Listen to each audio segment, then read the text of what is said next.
कुछ दिन बाद जो है पूरे विश्व में ईद जो है पूरे जश्नो ज़ियारत से मनाया जाएगा। लेकिन बहुत सारे ऐसे सवाल उठते हैं ईद को लेकर कि ईद जो है कैसे मनाएंगे, इस बार 2025 में ईद कब होने वाला है, ईद की नमाज कब अदा की जाएगी, रोज़ा कैसे रखें, ये सारी जानकारी जो है हम इस वीडियो के माध्यम से आप देखेंगे। तो जितने भी हमारे मुसलमान भाई है इस वीडियो को पूरा देखिएगा और शेयर जरूर कीजिएगा। जनाब, हमारे दर्शक जो है वो जानना चाहते हैं कि इस बार ईद कब होने वाला है।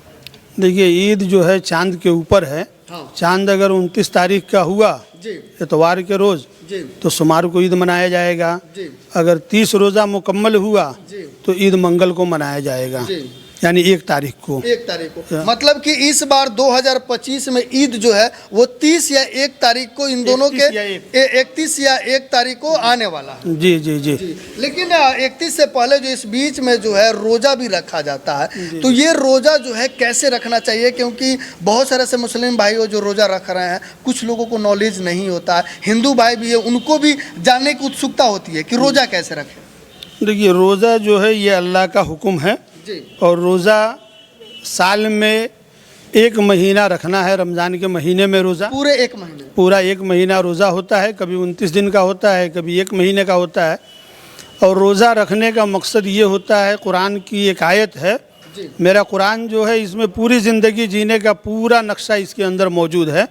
या अय्युहल्लज़ीना आमनू कुतिबा अलैकुमुस्सियाम कमा कुतिबा अलल्लज़ीना मिन क़ब्लिकुम लअल्लकुम तत्तक़ून, कि रोज़ा रख के तुम परहेज़गार बन जाओ, यानी तुम ऐसे बन जाओ जैसा कि ऊपर वाला चाहता है।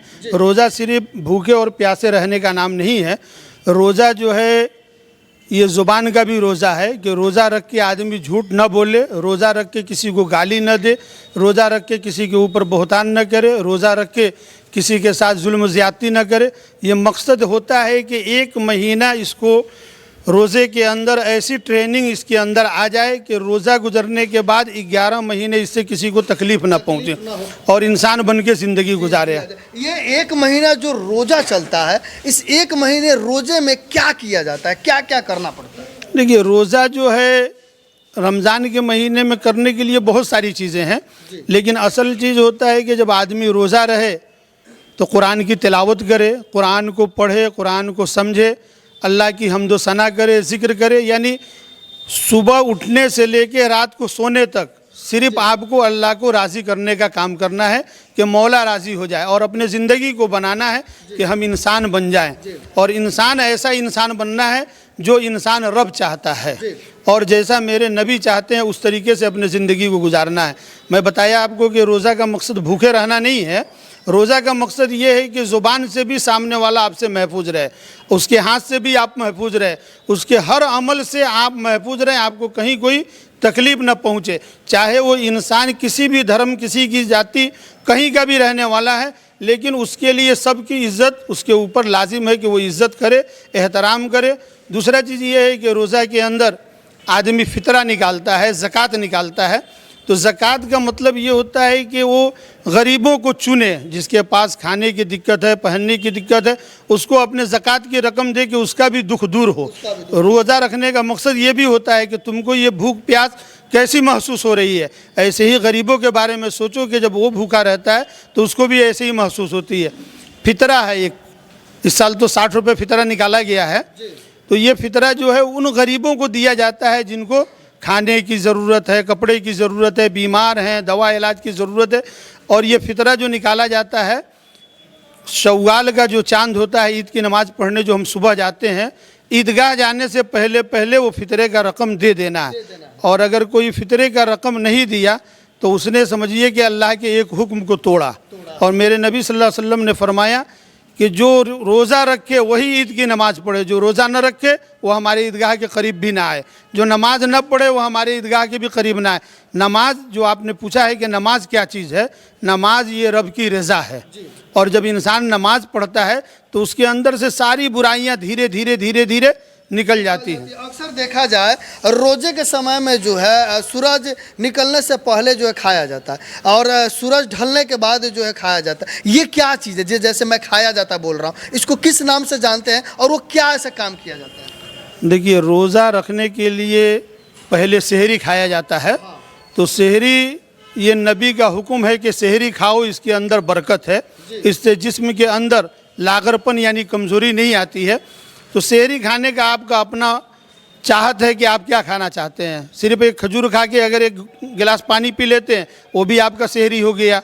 आप जो खाना चाहते हैं कुछ ना कुछ आप खा ले। 24 घंटे में कितना बार सहरी खा सकते हैं? सिर्फ एक मरतबा खाना है, सुबह सादिक यानी सुबह सूरज निकलने से पहले का ये टाइम होता है सुबह सादिक का, उस वक्त आपको खा लेना है। और जब टाइम ख़त्म हो गया उसके बाद से आपको एक घुट पानी भी नहीं पीना है। मतलब कि कहीं ना कहीं रब के द्वारा ये बताया गया है कि इंसान के शरीर को स्वस्थ बनाने के लिए जो है ये सहरी का जो है कार्य किया जाता है। देखिए सहरी तो एक ऐसी चीज़ है कि उसके बारे में अब रिसर्च करने वाले, थोड़ा रुक जाइए आजान हो जा रहे, और इंसान उसी को कहते हैं कि जो एक दूसरे की मोहब्बत दिल के अंदर रखता हो।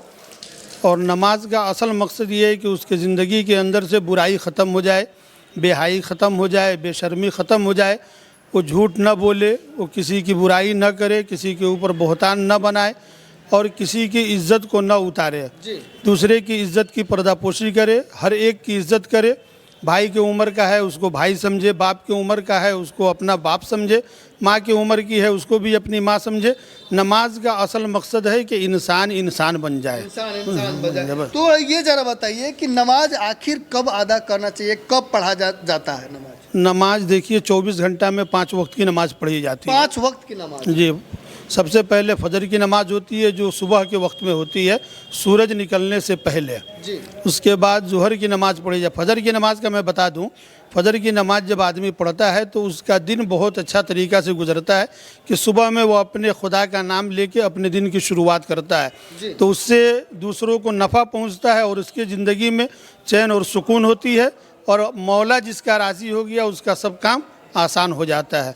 उसके बाद दोपहर में 1:30 बजे ज़ोहर की नमाज़ पढ़ी जाती है। ज़ोहर की नमाज़ पढ़ने के बाद इंसान सुबह से ले ज़ोहर तक जो कमी बेशी होती है वो अपना खुदा के सामने सर झुकाता है और ऊपर वाले से माफ़ी मांगता है कि मुझसे जो कमी कोताही हुई है माफ़ कर दे और हमको एक अच्छा इंसान बना दे।